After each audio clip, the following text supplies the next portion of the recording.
The United States occupation of Haiti began on July 28, 1915, when 330 U.S. Marines landed at Port-au-Prince, Haiti, on the authority of U.S. President Woodrow Wilson.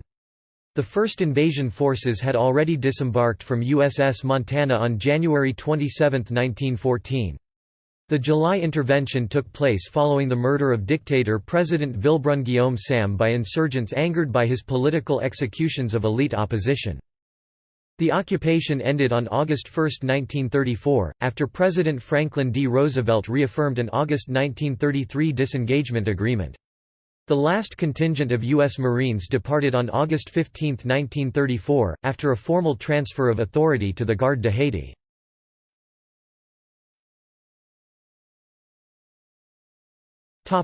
Causes. Between 1911 and 1915, Haiti was politically unstable. A series of political assassinations and forced exiles resulted in 6 presidents holding office during this period. Various revolutionary armies carried out the coups. Each was formed by cacos, or peasant militia from the mountains of the north, or who invaded along the porous Dominican border. They were enlisted by rival political factions under the promises of money, which would be paid after a successful revolution, and the opportunity to plunder. The United States was particularly apprehensive about the roles, real and imagined, played by Imperial Germany in the Western Hemisphere. Controlling Tortuga, it had intervened in Haiti, see Lutter's Affair, and other Caribbean nations at several times during the previous few decades to exert its influence as a rival power. Germany was increasingly hostile to United States domination of the region under its claimed Monroe Doctrine. In the lead-up to the World War I, the strategic importance of the island of Hispaniola, with its manpower, material wealth, and port facilities, was understood by almost all navies operating in the Caribbean, including Germany and the still neutral United States. Germany had invested in military and intelligence gathering across Hispaniola as part of a wider network of German interest in Latin America and the Caribbean during the 1890s through the 1910s. The United States' concern over Germany's ambitions was mirrored by apprehension and rivalry between American businessmen and the small German community in Haiti, which, although numbering only about 200 in 1910, wielded a disproportionate amount of economic power. German nationals controlled about 80% of the country's international commerce. They owned and operated utilities in Cap Haïtien and Port-au-Prince, including the main wharf and a tramway in the capital, and also had built the railway serving the plain of the cul-de-sac. The German community was more willing to integrate into Haitian society than any other group of Caucasian foreigners, including the more numerous French. Some Germans had married into Haiti's most prominent families of persons of color, mixed race of African French descent. This enabled them to bypass the constitutional prohibition against foreigners owning land. Nevertheless, the German residents retained strong ties to their homeland and sometimes aided the German military and intelligence networks in Haiti. They also served as the principal financiers of the nation's numerous revolutions, floating loans at high interest rates to the competing political factions. Because of this, they were regarded as a threat to American businessmen's financial interests. The United States political and military leadership believed the Haitian Germans were tied directly to the government in Berlin. In an effort to reduce German influence, the U.S. State Department in 1910–11 backed a consortium of American investors, headed by the National City Bank of New York, to acquire control of the Banque Nationale de Haiti. This was the country's sole commercial bank and served as the Haitian government's treasury. In December 1914, the U.S. military seized the Haitian government's gold reserve, urged on by the National City Bank and the National Bank of Haiti, which was already under foreign direction. The U.S. took the gold to National City Bank's New York City vault. In February 1915, Jean Villebrun Guillaume Sam, son of a former Haitian president, established a dictatorship. 5 months later, facing a new anti-American revolt, he ordered the massacre of 167 political prisoners. All of the victims were from prominent families, mostly members of the better educated and wealthier mixed-race population with German connections. President Sam was lynched by an enraged mob in Port-au-Prince as soon as they learned of the executions.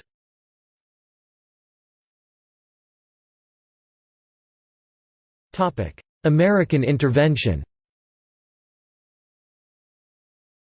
The United States regarded the anti-American revolt against Sam as a threat to American business interests in the country, especially the Haitian American Sugar Company (HASCO). When the Kako-supported anti-American Rosalvo Bobo emerged as the next president of Haiti, the United States government decided to act quickly to preserve their economic dominance. On July 28, 1915, American President Woodrow Wilson ordered 330 U.S. Marines to occupy Port-au-Prince. Secretary of the Navy instructed the invasion commander, Admiral William DeVille Bundy, to "protect American and foreign interests." Wilson also wanted to rewrite the Haitian constitution, which banned foreign ownership of land, and replace it with one that guaranteed American financial control. To avoid public criticism, Wilson claimed the occupation was a mission to re-establish peace and order, and has nothing to do with any diplomatic negotiations of the past or the future, as disclosed by Rear Admiral Caperton. Only one Haitian soldier, Pierre Sully, tried to resist the invasion, and he was shot dead by the Marines. On November 17, 1915, the Marines captured Fort Rivière, a stronghold of the Cacos rebels, which marked the end of the First Caco War. For several decades, the Haitian government had been receiving large loans from both American and French banks, and with the political chaos was growing increasingly incapable of repaying their debts. If the anti-American government of Rosalvo Bobo prevailed, there was no guarantee of debt repayment, and American businesses refused to continue investing there. Within 6 weeks of the occupation, U.S. government representatives seized control of Haiti's customs houses and administrative institutions, including the banks and the national treasury. Under U.S. government control, a total of 40% of Haiti's national income was designated to repay debts to American and French banks. While this helped improve the economic stability and credibility of the Haitian government, it led to allegations that the American actions froze Haiti's economic development. For the next 19 years, U.S. government advisors ruled the country, their authority provided by the United States Marine Corps. The first 9 months of Haitian occupation, until April 1916, was overseen by the U.S. military. After imposing rule in Port-au-Prince, U.S. authorities in Haiti looked to find a cooperative president to be duly elected. Philippe Soudray d'Artaguenavi, president of the Senate and among the mixed-race elite, agreed to accept the presidency of Haiti after several other candidates had refused. In 1917, President d'Artaguenavi dissolved the legislature after its members refused to approve a constitution drafted under the supervision of Franklin D. Roosevelt, then Assistant Secretary of the Navy. A referendum in Haiti subsequently approved the new constitution in 1918 by a vote of 98,225 to 768. It was generally a liberal document, and it explicitly allowed foreigners to purchase land. Early leader Jean-Jacques Dessalines had forbidden land ownership by foreigners when Haiti became independent, and, since 1804, some Haitians had viewed foreign ownership as anathema.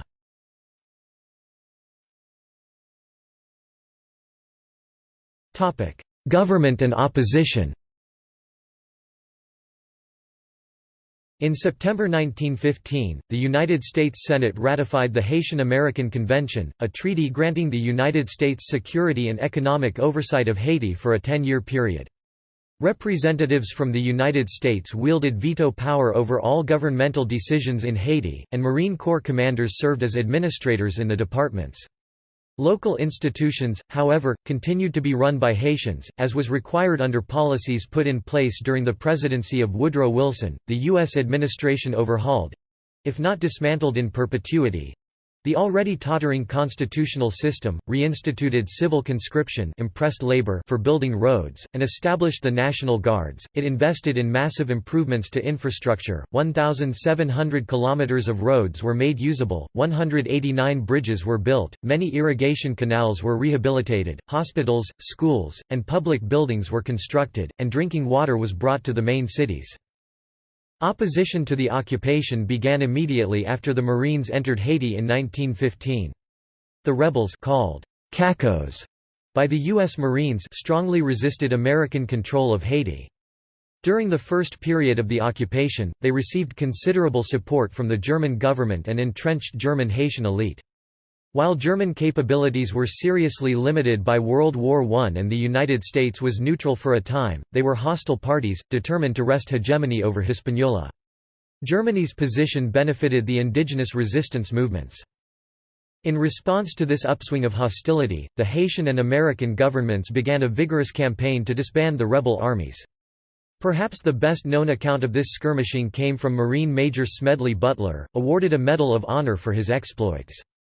He was appointed to serve as commanding officer of the Haitian Gendarmerie. He later expressed his disapproval of the U.S. intervention in his book War as a Racket 1935. Racist attitudes towards the Haitian people by the American occupation forces were blatant and widespread. Initially, there was intermingling of officers and the elites at social gatherings and clubs, but when families of American forces began arriving, such gatherings were minimized. Relations degraded rapidly, however, upon departure of officers for World War I in Europe. This changed the nature of the relationship between the races the most. The Haitian elite found the American junior and non-commissioned officers to be ignorant and uneducated. There were numerous reports of remaining Marines drinking to excess, fighting and sexually assaulting women. The situation was so bad that the Marine General John A. Lejeune, based in Washington, D.C., banned the sale of alcohol to any military personnel. The NAACP sent James Weldon Johnson, its field secretary, to investigate conditions in Haiti. He published his account in 1920, decrying the economic corruption, forced labor, press censorship, racial segregation, and wanton violence introduced to Haiti by the U.S. occupation encouraged numerous African Americans to flood the State Department and the offices of Republican Party officials with letters calling for an end to the abuses and to remove troops. Based on Johnson's investigation, NAACP Executive Secretary Herbert J. Seligman wrote in the July 10, 1920, Nation, military camps have been built throughout the island. The property of natives has been taken for military use. Haitians carrying a gun were for a time shot on sight. Machine guns have been turned on crowds of unarmed natives, and United States Marines have, by accounts which several of them gave me in casual conversation, not troubled to investigate how many were killed or wounded. For their part, the rebel forces acted well outside the usual etiquette of combat, engaging in terrorism and other war crimes against both the occupation forces and the general population. Charlemagne Péralte led a rebellion of 5,000 Cacos in 1918 before he was killed in 1919. Prior to his death, he launched an attack on Port-au-Prince. The Second Caco War ended with the death of Benoit Botreville in 1920, who had commanded an assault on the Haitian capital that year. The end of the First World War in 1918 deprived the rebels of their main ally in the guerrilla struggle. Germany's defeat meant its end as a menace to the U.S. in the Caribbean, as it lost control of Tortuga.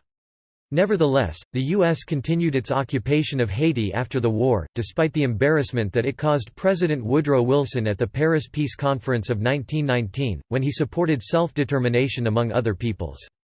In addition, Congress held hearings in 1922 to investigate the occupation. In 1922, Dardaguenavi was replaced by Louis Borno, who ruled without a legislature until 1930. That same year, the U.S. appointed General John H. Russell, Jr. as High Commissioner. The Borno-Russell government oversaw the expansion of the economy, building more than 1,000 miles (1,600 kilometers) of road, establishing an automatic telephone exchange, modernizing the nation's port facilities, and establishing a public health service.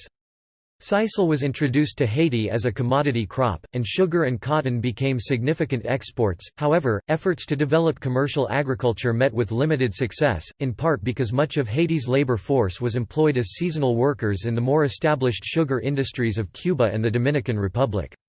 An estimated 30,000 to 40,000 Haitian laborers, known in Cuba as braceros, went annually to the Oriente province between 1913 and 1931. Many Haitians continued to resent the loss of sovereignty. At the forefront of opposition among the educated elite was l'Union Patriotique, which established ties with opponents of the occupation in the U.S. They found allies in the NAACP and among both white and African American leaders. The Great Depression disastrously affected the prices of Haiti's exports, and destroyed the tenuous gains of the previous decade. In December 1929, Marines in Les Cayes killed 10 Haitian peasants who were among marchers protesting local economic conditions. President Herbert Hoover appointed 2 commissions to investigate conditions, including one headed by a former U.S. Governor of the Philippines William Cameron Forbes. They criticized the exclusion of Haitians from positions of authority in the government and constabulary, now known as the Garde de Haiti.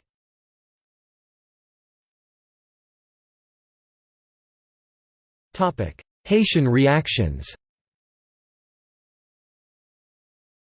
Aside from the Cacao rebels, Haitian writers and public figures also responded to the occupation. For example, one public figure, a minister of public education, Dantes Bellegarde continuously discussed his issues with the event. In his book, La Résistance haïtienne, L'Occupation américaine de Haïti, Bellegarde outlines the contradictions of the occupation with the realities. He accused President Wilson of writing the new Haitian constitution to benefit the Americans, and that Wilson's main purpose was to remove the previous Haitian clause that stated foreigners could not own land in the country. The original clause was designed to protect Haiti's independence from foreign powers. With the clause removed, Americans including whites and other foreigners could now own land. Furthermore, Bellegarde discusses the powerlessness of Haitian officials in the eyes of the occupation because nothing could be done without the consent of the Americans. However, the main issue that Bellegarde articulates is that the Americans tried to change the education system of Haiti from one that was French-based to that of the Americans. Even though Bellegarde was resistant, he had a plan to build a university in Haiti that was based on the American system. He wanted a university with various schools of science, business, art, medicine, law, agriculture, and languages all connected by a common area and library. However, that dream was never realized because of the new direction the Haitian government was forced to take. Another figure that was highly regarded during the period was Jean Price Mars. He associated the reasons behind the occupation to the division between the Haitian elite and the poorer people of the country. He noted that the groups were divided over the practice of voodoo, with the implication that the elites did not recognize voodoo because they connected it to an evil practice.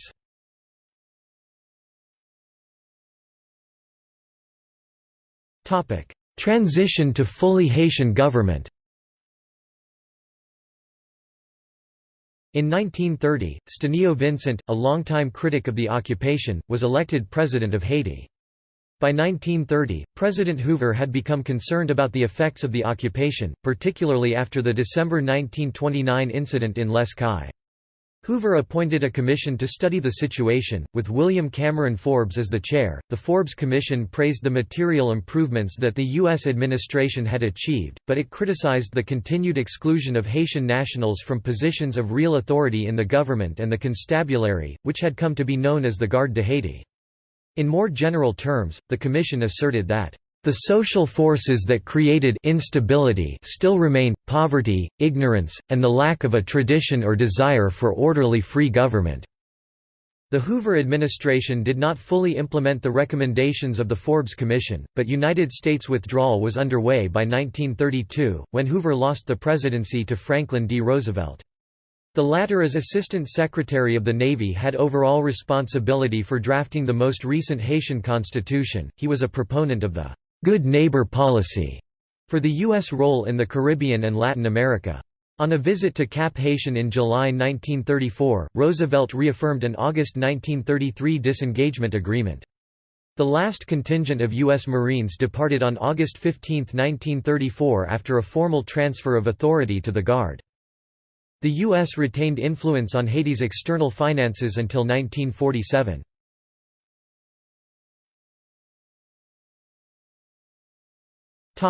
Effects on Haiti. The occupation by the United States had several significant effects on Haiti. An early period of unrest culminated in a 1918 rebellion by up to 40,000 former Cacos and other members of the opposition. The scale of the uprising overwhelmed the gendarmerie, but U.S. Marine reinforcements helped put down the revolt. The assassination of rebellion leader Charlemagne Péralte in November 1918 solidified U.S. Marine power over the Cacos.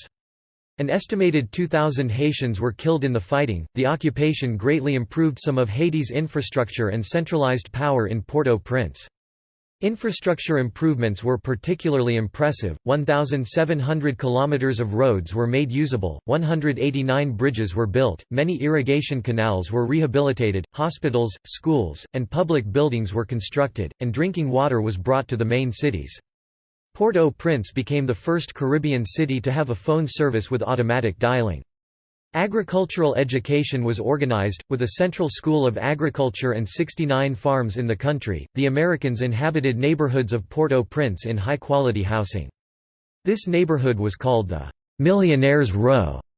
Hans Schmidt recounted a Navy officer's opinion on the matter of segregation. "I can't see why they wouldn't have a better time with their crowd, just as I do with mine." American racial intolerance provoked indignation and resentment, and eventually a racial pride that was reflected in the work of a new generation of Haitian historians, ethnologists, writers, artists, and others. Many of these later became active in politics and government. The elite Haitians, who were mostly mixed race with higher levels of education and capital, continued to dominate the country's bureaucracy and to strengthen its role in national affairs. The United States redesigned the education system. It dismantled the «liberal arts» education which the Haitians had inherited and adapted from the French system. The Americans emphasized vocational training, similar to its industrial education for minorities and immigrants in the United States. The elite Haitians despised this system, believing it was discriminatory against their people. All three rulers during the occupation came from the country's small mixed-race elite. At the same time, many in the growing black professional classes departed from the traditional veneration of Haiti's French cultural heritage and emphasized the nation's African roots. Among these were ethnologist Jean Price Mars and the journal Les Griots, edited by Dr. François Duvalier. The title referred to traditional African oral historians, the storytellers. The United States military issued 2 Haitian campaign medals to U.S. Marine and naval personnel for service in the country during the periods 1915 and 1919–20. Finally, the political, military, and economic power of both the small German Haitian community and the Imperial German government were utterly broken by the long years of hostile occupation. Germans had been censured for association with anti-American mobilization. German intelligence cells operating on the island were purged or forced to surrender. The U.S. had entered the war against the German Empire in 1917, and in 1918 the latter was defeated in the war and almost immediately collapsed. The remaining German Haitians were largely left isolated, with many opting to emigrate, usually back to Germany, or to stay on and try to claw their way back.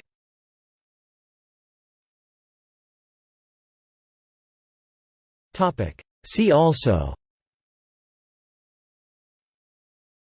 History of Haiti, Banana Wars, Parsley Massacre, Battle of Fort de Petit, Battle of Fort Rivière, United States occupation of the Dominican Republic 1916–24, Haiti during World War I.